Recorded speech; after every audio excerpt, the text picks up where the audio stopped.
Բարև ձեզ սիրելիներ, ուրախ եմ կրկին ձեզ հետ լինել այս օրհնված ուսումնասիրության մեջ։ Մենք շարունակում ենք մեր ճանապարհը ծննդոցից մինչև հայտնություն։ Եվ այսօր կնայենք Ելիս 15-16 գլուխները։ 15-րդ գլուխը սկսվում է հաղթության հզոր երգով, բայց շուտով ժողովուրդը հասնում է Մարա, որտեղ ջուրը դառներ եւ խմելու պիտանի չէ։ Աստված Մովսեսին ցույց է տալիս մի փայտ, որը ջրի մեջ գցելով դառնությունը վերածվում է քաղցրության։ Սա Հիսուս Քրիստոսի խաչի փայտն է խորհրդանշում։ Մեր կյանքում հաճախ լի է դառնությամբ, հիասթափությամբ ու ցավով, բայց երբ մենք մեր դառնության մեջ ենք բերում Քրիստոսի խաչը, նա փոխում է մեր ներքին վիճակը։ Հիսուսը այստեղ մեր բժիշկն է, Եհովա Ռաֆա, ով դառնությունը դարձնում է օրհնություն։ Նա այն փայտն է, որը կյանք է տալիս մահացու ջրերին։ 16-րդ գլխում ժողովուրդը սոված է եւ սկսում է տրտնջալ։ Աստված երկնքից իջեցնում է մանանա, մի խորհրդավոր սնունդ, որը թափվում էր ամեն առավոտ։ Սա Հիսուս Քրիստոսի ամենախորը պատկերներից մեկն է։ Հովհաննես 6-րդ գլխում Հիսուսն ասեց. «Ձեր հայրերը անապատում մանանան կերան եւ մեռան,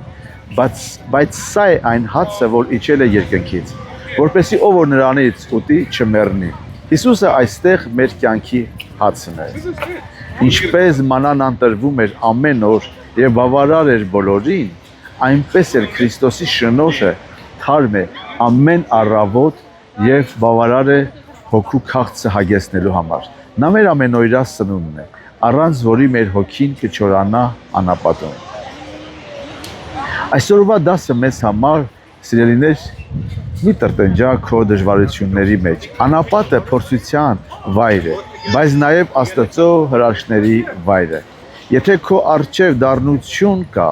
խնդրիր Տիրոջը, որ իր խաչի զորությունը դնի այդ իրավիճակի մեջ։ Հարց մեզ բոլորիս, արդյոք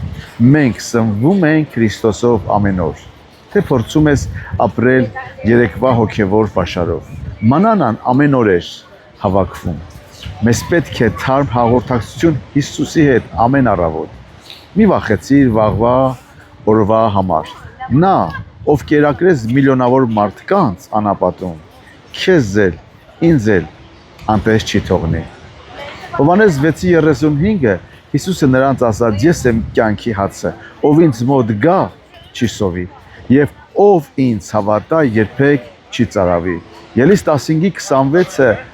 ասեց. «Ես եմ Տերը, քո բժիշկը»։ Հիսուսը մեր բժիշկն է, եւ Մատթեոս 8:16-ում ասում է, որ նա վերցրեց մեր ցավերը, մեր հիվանդությունները, որպեսզի մենք նրա վերքերով բժշկված լինենք։ Ոչ միայն մեր մեղքերի համար Հիսուսը խաչվեց, այլ նաեւ մեր հիվանդությունների համար։ Սիրելիներ, Հիսուս Քրիստոսը մեր քաղցրությունն է, Մարայի դառնության մեջ եւ մեր կյանքի հացը անապատի սովի մեջ։ Նա մեզ տալիս է ամեն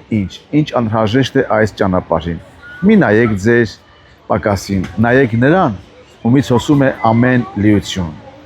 Եվ եկեք մեր սովորության համաձայն աղոթենք սիրուներ։ Տեր Հիսուս, իմ բժիշկ եւ իմ կյանքի հաց, շնորհակալ եմ, որ քո ներկայությամբ դու քաղցրացնում ես իմ կյանքի դառնությունը։ Խնդրում եմ ամեն օր կերակրիր իմ հոգին քո խոսքով եւ Սուրբ Հոգով։ Օգնիր ինձ չտրտնջալ, այլ վստահել քո հոգատարությանը։ Ամեն քայլափոխի, ամեն։ Աստված օրհնի քեզ, սիրելիս, եւ քո ընտանիքը։ Աստծո կամքով կհանդիպենք վաղը։ Եվ եթե քո կարծիքը ունես, մեկնաբանությունների մեջ կարող ես գրել, թե դու ինչպես ես տեսնում այդ գլուխների մեջ Հիսուսին։ Ամեն։